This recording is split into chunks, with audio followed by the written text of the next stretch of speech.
বিসমিল্লাহির রহমানুর রহিম। আসসালামু আলাইকুম। যে যেখান থেকে বসে আমার এই ভিডিওটা দেখতেছেন সবাইকে অসংখ্য ধন্যবাদ।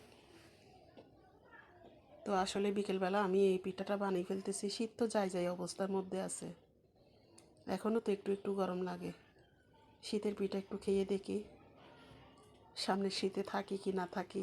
আসলে মানুষের তো হায়াত মতে কোনো গ্যারান্টি নাই, তবে মানুষে অনেক কষ্ট করে যায়। আমরা মহিলারা অনেক কষ্ট করি একটা সংসারের জন্য। তো এরপরে শুকর আলহামদুলিল্লাহ, দেখি না মানুষ মানুষকে ঠকালেও পরিশ্রম তো আর ঠকায় না, আল্লাহও ঠকায় না, পরিশ্রমও ঠকায় না।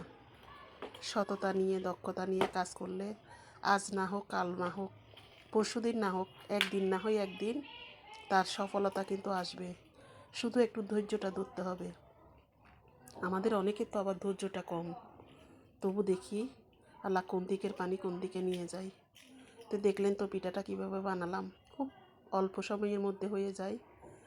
আমি এটা ভাপে বসায় দিয়েছি, এটা গরম পানিতে ডেকচি করে ভাপে বসায় দিয়েছি। 10-15 মিনিট পর এটা নামিয়ে ফেলবো, কারণ এটা হতে বেশিক্ষণ সময় লাগবে না। প্রথম কাইটাকে ভালো করে সিদ্ধ করেছি বিদায় এটাতে আর সময় লাগে না। তো অনেক ভালো লাগলো খেয়ে, পিঠাটা অনেক ভালো লাগলো। অনেক মিস করি ছেলের বাবাকে, উনি থাকলে